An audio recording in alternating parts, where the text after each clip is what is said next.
को, सभी हमारी अग्रजाओं और जितने भी हमसे छोटे हैं उन सबको मैं प्रणाम करती हूँ।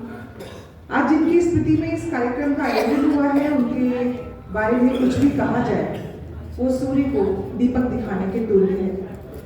लगातार इतने देर से मंच के बाहर जितने भी लोग उपस्थित हैं सबने रंगनाथ गुरु जी के बारे में जो अपनी स्मृतियों का बयान किया है वो हम सुन के सिर्फ जान सकते हैं कि सरल व्यक्ति जब व्यक्तित्व के रूप में किसी एक समाज का उदाहरण बन जाता है, हस्ताक्षर बन जाता है, तो कैसे आने वाली पीढ़ियां उसके उन्हीं कदमों पे चलने लगती हैं। इसका एक सीधा साधा अगर हम कहें पर्याय तो हमारे रंगनाथ गुरु जी थे।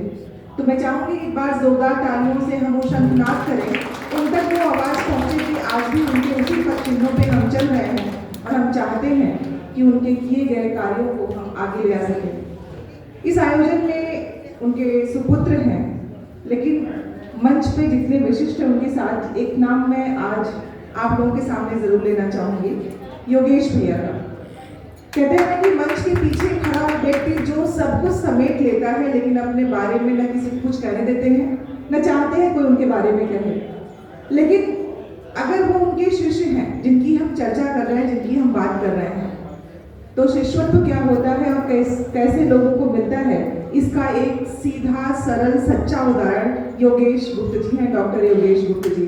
मैं चाहूँगी हर गुरु के पास एक ऐसा शिष्य हो जो अपने गुरु की हर बात को आगे ले जाए। मैं उनको प्रणाम करती हूँ और मैं इस बात पे बहुत ज़्यादा अपने आप को किस्मत वाली सौभाग्यशाली मानती हूँ कि मुझे बड़े भाई के रूप में वो मिले। कैसे मिले, कहाँ मिले, इसका नहीं पता, लेकिन उनका मिलना ही मेरे लिए सौभाग्य है। तो मैं प्रणाम करती हूँ मंच के माध्यम से और चाहूँगी कि आपका आशीर्वाद हमेशा हमें मिलता रहे। अब मैं सीधे आती हूँ मंच की तरफ और जिस पुस्तक का हमने लोकार्पित किया है, आप सबकी अनुमति से आप सबको प्रणाम करते हुए मैं उसके बारे में कुछ शब्दों को रखना चाहती हूँ, क्योंकि जो शीर्षक है वो है गुनगुनी धूप। लिखने वाली लेखिका आप सबको पता है श्रीमती विजय कुमारी मौर्य विजय जी हैं। जब हम शीर्षक से कहानियों की तरफ आगे बढ़ेंगे तो एक बात जो सबके सामने स्पष्ट हो जाएगी कि अपने आप में जो शीर्षक है वो आश्वस्ति है जीवन के स्नेह की और हल्की उष्मा की, जो ये जीवन में आपको संदेश देगी अपने कहानियों के माध्यम से कि जो कुछ कहा जा सकता है और जो कुछ हम महसूस करते हैं उन सबको समेट के लिखी गई कहानी संग्रह का नाम है गुनगुनी धूप, जो अपने मध्यम ताप की तरह पाठक के अंतर मन को स्पर्श करती है। मैं कहानी संग्रह की तरफ आऊँ उसके पहले मैं चाहती हूँ कि जिसके बारे में हम बात कर रहे हैं उनके संक्षिप्त परिचय को भी हम देख लें। आप पिछले कई वर्षों से सतत लेखन में संलग्न हैं, लिख रही हैं। आपके कई कहानी संग्रह, कई किताबें आपकी आ चुकी हैं। आप लखनऊ में निवास करते हुए, रेलवे कॉलोनियों के आसपास रहते हुए जिस तरह से आपने जीवन को वहां से समेट के एक बृहद फलक दिया है वो आपके जीवन को दिखाता है।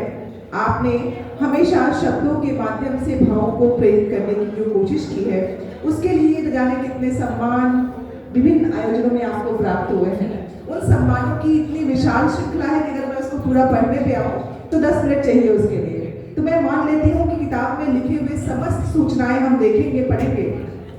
मैं उस कहानी संग्रह पे आती हूँ क्योंकि आपको दिल्ली से लेके, लखनऊ से लेके, एटा से लेके जितने भी हमारे राज्य हैं, अधिकतर राज्यों से आपको सम्मान प्राप्त हो चुका है। आपको काव्य गौरव सम्मान, आपको सुमित्रा कुमारी सिन्हा सम्मान, आपको अखिल भारतीय वैचारिक क्रांति मंच द्वारा राष्ट्र धर्म राष्ट्र स्मृति का प्रशस्ति पत्र, न जाने कितने सम्मान मिल चुके हैं। नवसृजन की संस्था के साथ आपने लगातार कार्य करते हुए विभिन्न शोध पत्रों के साथ, कहानियों के साथ बहुत से उपाधियों को प्राप्त किया है। इसके लिए आपको बहुत बहुत बधाई। और मैं ये जानती हूँ और मैं बहुत अच्छे से जानती हूँ कि आप अपने लेखन के परंपरा को ऐसे ही आगे ले जाएंगी। अब मैं सीधे आती हूँ आपके प्रकाशित कृतियाँ, जो कि आकाशक का विजय पथ, अमर मेरे अमर अगीत, बेटू राजा, सकरी गली, ये आपकी पहले आई हुई किताबें थी।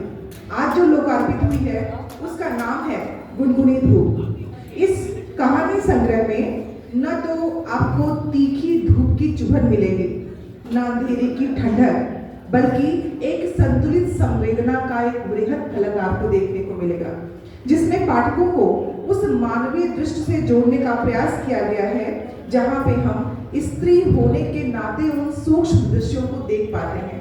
आप अगर कहानी संग्रह पे आएंगे तो जितने उसके कहानियां हैं, अगर मैं उनके नाम लूं तो ये स्पष्ट हो जाएगा कि जो कुछ वो लिखना चाह रही थी उसके शीर्षक में उन्होंने उसको दे दिया है। पहली कहानी है उनकी रेलवे स्टेशन, जो कि रेलवे कॉलोनी में आपका रहना हुआ है। तो इस कहानी का जो पहला कहानी है वो रेलवे स्टेशन, मतलब उसमें जीवन किस तरह चल रहा है, उसका जो उहापोह है, जो आपाधापी है, उस कहानी में आपको देखने को मिल जाएगी। उसके बाद 21वीं सदी वृद्धाश्रम क्यों विरासत में दब गई, पुरस्कार, दिग्गज सम्मान, चतुर सी आठ, मरने की फुर्सत नहीं, जिद्दी काका, गुनगुनी धूप, घर से बेघर, डिबरी, माँ का श्राप, अरमानों की दहलीज, ले लिया संकल्प, बाल का सैंपुल, प्रजा बदले की भावना, माँ की करधनी, श्रवण कुमार, अर्धांगिनी, बुद्ध तुम कहाँ मिलोगे और गरीबी। ये कहानियों के नाम हैं। इसमें एक कहानी है बुद्ध तुम कहाँ मिलोगे। आप जब इस कहानी के शीर्षक को पढ़ते हैं तो मन में अचानक से कई प्रश्न पौध जाते हैं कि क्या ये सीधा प्रश्न किया गया है तथागत से, क्या उनसे मिलने की गुजारिश की गई है, या उनके बहाने से आज के लोगों से प्रश्न किया गया है। आप जब कहानी में उतरेंगे तो आपको समझ में आएगा कि वो प्रश्न सीधा तथागत से न करके हम सबसे किया गया कि हम जिस मानवीय संवेदना को ढूंढना चाह रहे थे वो हमारे यहाँ बची है कि नहीं। क्या हम मानवीय संवेदनाओं की मात्र बातें करते हैं या सिर्फ सुन के छोड़ देते हैं, या हम उसको महसूस करके अपने जीवन में कुछ बदलाव की गुंजाइश रखते हैं। ये उनकी कहानी बोल पड़ती है। इन्होंने सामाजिक संरचना में छिपे हुए समस्त द्वंद्व को इतनी चतुराई से और सरलता से समेटा है कि सारी कहानियां अपने सशक्त रूप से आपके सामने, आपके मानस पटल पे आके छा जाती हैं। इन्होंने कथानक को बहुत अनावश्यक विस्तार न देकर सघन और प्रभावी प्रस्तुति की है। कहानियां छोटी लेकिन इतनी प्रभावी हैं कि आपके मन में जो कौतूहल और प्रश्न है, कहानियों का जो उद्देश्य होना चाहिए, वो आपके मन में आके अंकित हो जाता है। आपके संवाद इतने जीवंत है कि ऐसा लगता है कि सामने बैठा हुआ पात्र आपसे बात कर रहा है, और बात करते करते आपसे वो कह जाता है जो आप सुनना नहीं चाहते। और एक कहानीकार की सफलता यही है कि उसका पात्र आपसे बात करे और एक प्रश्न आपके माथे में छोड़ जाए। ये जो पात्र है वो हमारे आसपास के हैं, जो हम जी रहे हैं, उन्हीं कहानी के पात्रों को लिया है। और सबसे बड़ी बात जो विजय मौर्य जी की कहानियों में है कि जो पात्र हैं क्या वो ईमानदार हैं कि नहीं, इस बात का खास ख्याल रखा गया है। कहीं ऐसा तो नहीं कि बनावटी पात्रों के द्वारा बस एक कथानक को उकेरने का प्रयास, ऐसा बिल्कुल नहीं है। वो पात्र हमारे आसपास के हैं जो हमारे बीच से निकलते हैं और एक कह पड़ते हैं कि हाँ, जीवन में ये असफलताएं हैं जिनको दूर करने की जरूरत है। इन्होंने बदलते सामाजिक परिवेश से लेके मानवीय मूल्यों के क्षरण, संबंधों की नाजुकता का भी रेखांकन किया है। लेकिन सबसे बड़ी बात कि निराशाओं के बीच में आशा का जो एक दीप है वो कहानियों में कहीं ना कहीं जलता हुआ दिखाई देता है। ऐसा लगता है कि जो सर्द की सुबह है उसकी ठंडी उजास हमारे बीच में आके उन कहानियों के पात्रों के माध्यम से कह देगी कि सब कुछ ठीक हो सकता है। क्योंकि आप जानते हैं फरवरी बीत चुकी है और जो मार्च के महीने में धूप का ताप बढ़ने वाला है, लेकिन इस समय वो गुनगुनी धूप के रूप में है। तो आपकी पूरी कहानी समग्रतः कहें तो गुनगुनी धूप, संवेदनशीलता, स्त्री अस्मिता और मानवीय करुणा का सुंदर संगम बन पड़ा है। ये संग्रह पाठक को केवल कहानियां नहीं बल्कि जीवन को देखने की एक नई और कोमल सकारात्मक दृष्टि प्रदान करता है। इसके लिखने में अगर मैं कहूँ, क्योंकि हमारे बीच में हमारे गोस्वामी सर नहीं है, उन्होंने लिखा है इस कहानी संग्रह के बारे में कि मैंने बहुत कुछ पहले कह दिया है, लेकिन जो इनमें ये हुनर है कहानी कहने का, वो पाठक की उत्सुकता को निरंतर बनाए रखता है। हाशमी जी लिखते हैं कि इन्होंने सामाजिक चित्रण को बखूबी अपनी कहानियों से उकेर लिया है, और जब अपनी बात रखती है विजय जी तो स्वयं स्वीकार करती हैं कि रोटियां सेकते, सब्जियां काटते, मेरी कविताएं बन पड़ी वसंत छाटते, रात सपना हुआ स्वप्न बनी कविता, देखते देखते भूत बनी सरिता। तो जब कहानीकार स्वयं कह रहा है कि सब कुछ करते करते, जीवन जीते जीते मैंने कहानियों को लिखा है, तो इस कहानी की जो गुनगुनी धूप है वो हमारे मानस पे अंकित होकर वो छाप छोड़ती है। पाठक अनायास उससे बध जाता है और एक कहानियों का जो संग्रह है आपके समक्ष वो आपको अनायास जोड़ लेता है। तो मैं आपको बधाई देती हूँ कि ये साहित्य में पढ़े जाने वाली उन कहानी संग्रह में होगा जो हमारे आसपास के जीवंत पात्रों को नुमाया करेगा हमारे सामने।